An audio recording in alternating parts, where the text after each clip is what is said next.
మాతృదేవోభ పితృదేవోభ అస్మద్గురుభ్యో నమః.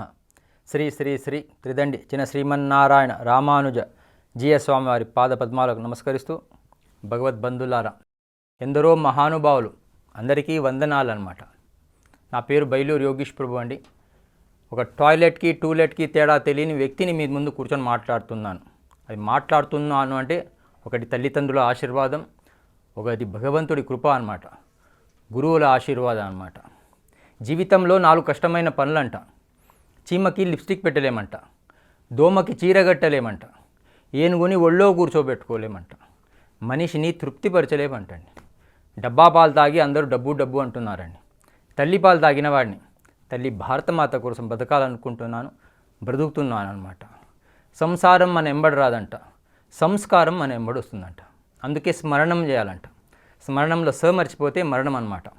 అసతోమా సద్గమయ, తమసోమా జ్యోతిర్గమయ, మృత్యోర్మా అమృతం భగమయ అనమాట. ఎంట్రికలు పండుతున్నాయంటే టికెట్ ఆర్ఏసీలో ఉందండి. ఎప్పుడైనా కన్ఫర్మ్ అవ్వచ్చు అనమాట. బర్త్డే సెలబ్రేషన్ చేస్తున్నామంటే డెత్ దగ్గరికి వస్తున్నాం, చావుకి దగ్గరికి వస్తున్నాం.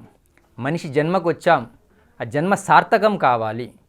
తల్లిదండ్రులు జన్మనిస్తారండి, గురువు జన్మ లేకుండా చేస్తారనమాట. అలాంటి గురు పరంపర ఉన్న దేశం ఈ భారతదేశం అన్నమాట. ఈ దేశంలో ఒక శ్రీకృష్ణ పరమాత్మ పుట్టిన దేశంలో, ఒక శ్రీరాముడు పుట్టిన దేశంలో మనం కూడా పుట్టామన్నమాట. పుట్టినప్పుడు మనం ఏడ్చామంట, వెళ్ళిపోయేటప్పుడు మనం ఆనందంగా ఉండాలన్నమాట. మనం పుట్టినప్పుడు మన తల్లిదండ్రులు నవ్వారంట.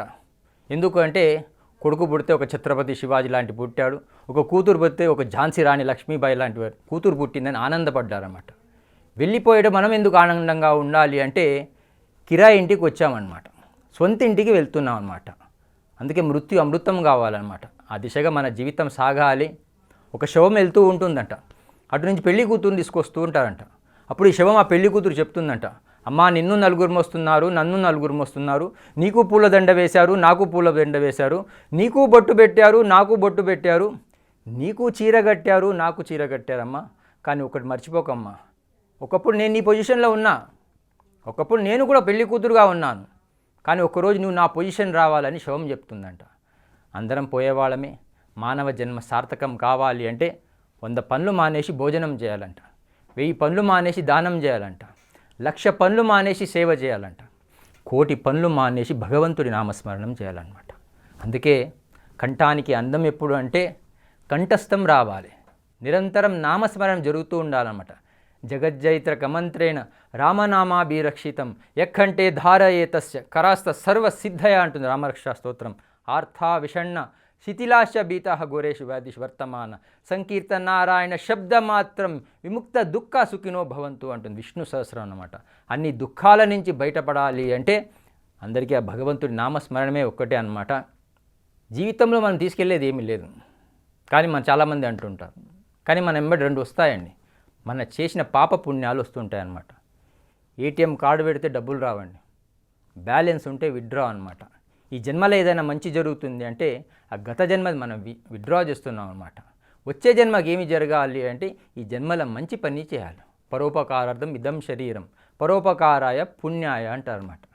నేను కూడా చిన్నప్పటి నుంచి గురువులు చెప్పింది శ్రద్ధాభక్తితో వినేవాడిని అనమాట. తింటే పశువుల విలువ పెరుగుతుందంట, వింటే మనుషుల విలువ పెరుగుతుందన్నమాట. చాలామంది జీవితం దండగా అనుకుంటారు, నేను జీవితం రోజు పండగ అనుకుంటాం. ఆ మధ్య నేను కారులో వస్తున్నానండి, మియాపూర్ సిగ్నల్ దగ్గర ఆగినాను. పక్క కారు ఇట్లా అన్నాడంటే అద్దం దింపానండి. నా కారులో శ్రీ శ్రీ శ్రీ త్రిదండి చిన్నజీయ స్వామివారి ఫోటో ఉంటుందండి. గురువు కాబట్టి నేను వారిని పూజిస్తూ ఉంటాను. నన్ను పక్క కారు వాడు అడిగారు, చిన్నజీయ స్వామివారు ఆంధ్రానా తెలంగాణ అని అడిగారండి. నేను వాడికి ఒక ప్రశ్న వేశాను, సూర్యుడిని చూపించానండి, సూర్యుడు ఆంధ్రానా తెలంగాణ అని అడిగానండి. గురువు అందరివాడు, సూర్యుడు ఎట్లా అందరివాడో గురువు కూడా అందరివాడు అనమాట. ఆ అందరిలో ఉన్న భగవత్ తత్వాన్ని తెలుసుకోవాలన్నమాట. అప్పుడే మన జన్మ సార్థకం. తిరుమల వెళ్ళి లేనిపోని కోరికలు కోరుకుంటున్నారంట. భగవంతుడికి దిమాగ్ ఖరాబ్ అయిపోయిందంట. భగవంతుడు అక్కడి నుంచి లేచి వెళ్ళి సముద్రంలో కూర్చున్నాడంట. మన ప్రజలు అక్కడ కూడా రావడం మొదలుపెట్టారంట. అక్కడి నుంచి అడవిలో వెళ్ళి కూర్చున్నాడంట. అక్కడికి కూడా రావడం మొదలుపెట్టారంట. ఎక్కడ కూర్చుంటే భగవంతుడు నన్ను వెతకరని వచ్చి ఆలోచించి వచ్చి మనలో కూర్చున్నాడంట. మనలో ఉన్న భగవత్ తత్వాన్ని తెలుసుకోవాలి, ఆ గురు ద్వారా తెలుసుకోవాలన్నమాట. For more videos like this, subscribe Big TV channel.